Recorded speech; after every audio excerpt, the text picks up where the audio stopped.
High বন্ধুরা, Jhuma Bengali kitchen থেকে YouTube চ্যানেলে তোমাদের সকলকে স্বাগত জানাই। আজ তোমাদের কাছে শেয়ার করতে চলেছি চালতার চাটনি। এই সময় বেশ বাজারে পাকা পাকা চালতা উঠেছে, আর এই সিজনটাতেই চালতাটা বেশ ভালো পাওয়া যায়। আমি আজকে চালতার চাটনি বানাবো। দুটো চালতা নিয়েছি, আর চালতা কাটা কিন্তু অনেকটাই কঠিন। চালতার ভিতরে এই যে মধ্যিখানে যে অংশটা রয়েছে, এটা কিন্তু অনেকটাই স্লিপ করে। অনেকটাই সাবধানে কিন্তু চালতাটা কেটে নিতে হবে। প্রায় হাত কাটার ভয় কিন্তু অনেকটাই থাকে। চালতার চাটনি কিন্তু জানি অনেকেই পছন্দ করে না, যেহেতু এটা হরহরে। তবে যে সকল বন্ধুরা এই চালতার চাটনি পছন্দ করো না, তাদেরকে বলছি একদিন এইভাবে চাটনি বানিয়ে খেয়ে দেখো, খেতে কিন্তু খুবই অসাধারণ লাগে। ছোটোবেলায় তো আমরা চালতাকে শুধু শিলপাটাতে থেতো করে নিয়েই লঙ্কা গুঁড়ো লবণ দিয়ে মেখে এমনিই খেয়ে নিতাম। তবে এখন কিন্তু সেই সবভাবে আর খাওয়া হয় না। যাই হোক, তোমাদের সঙ্গে কথা বলতে বলতে পুরো চালতাই আমি কেটে রেডি করে নিলাম। আর এখন 2 থেকে 3 বার জল দিয়ে বেশ ভালো করে আমি ধুয়ে নেব, কারণ চালতার ভিতরে অনেকটাই নোংরা থাকে। 2 থেকে 3 বার ধুয়ে নিলে একেবারে পরিষ্কার হয়ে যায়। রান্না শুরুতেই বলি, সকল বন্ধুদের যদি রেসিপিটি ভালো লাগে তাহলে একটি লাইক, কমেন্ট, শেয়ার ও সাবস্ক্রাইব করে আমার নতুন চ্যানেলটির পাশে থাকার অনুরোধ রইল। তোমাদের সঙ্গে কথা বলতে বলতে চালটা ধুয়ে আমি পরিষ্কার করে তুলে নিয়েছি।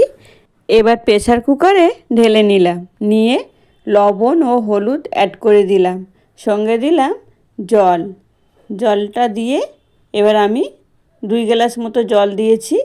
এবার গ্যাসের ফ্লেম অন করে বসিয়ে দিলাম। ঠিক 2টো সিটি দিয়ে নামিয়ে নেব। দেখো, নামিয়ে নিয়েছি। কুকারের হাওয়াটা পাস করে দিয়ে আমি এখন চালতাটা দেখে নিচ্ছি।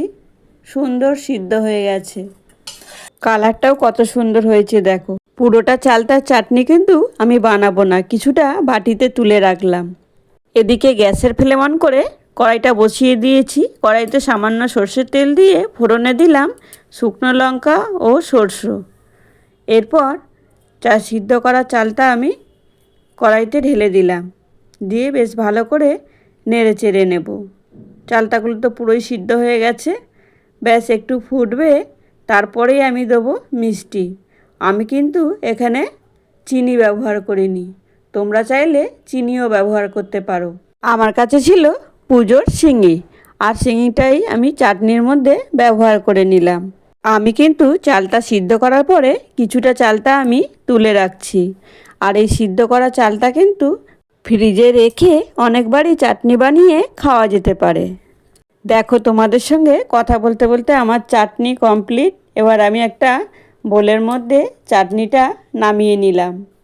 কালারটা দেখো কত সুন্দর লাগছে, একেবারে অনুষ্ঠান বাড়ির মতো, তাই না? তাহলে আজকের রেসিপি তোমাদের কেমন লাগলো একটা কমেন্ট বক্সে কমেন্ট করে জানিও।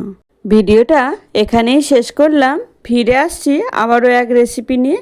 এখন সকলে সুস্থ থেকো, ভালো থেকো, আর এতক্ষণ সময় তোমরা আমার পাশে থেকে পুরো ভিডিওটা দেখার জন্য তোমাদেরকে অসংখ্য ধন্যবাদ। বাই।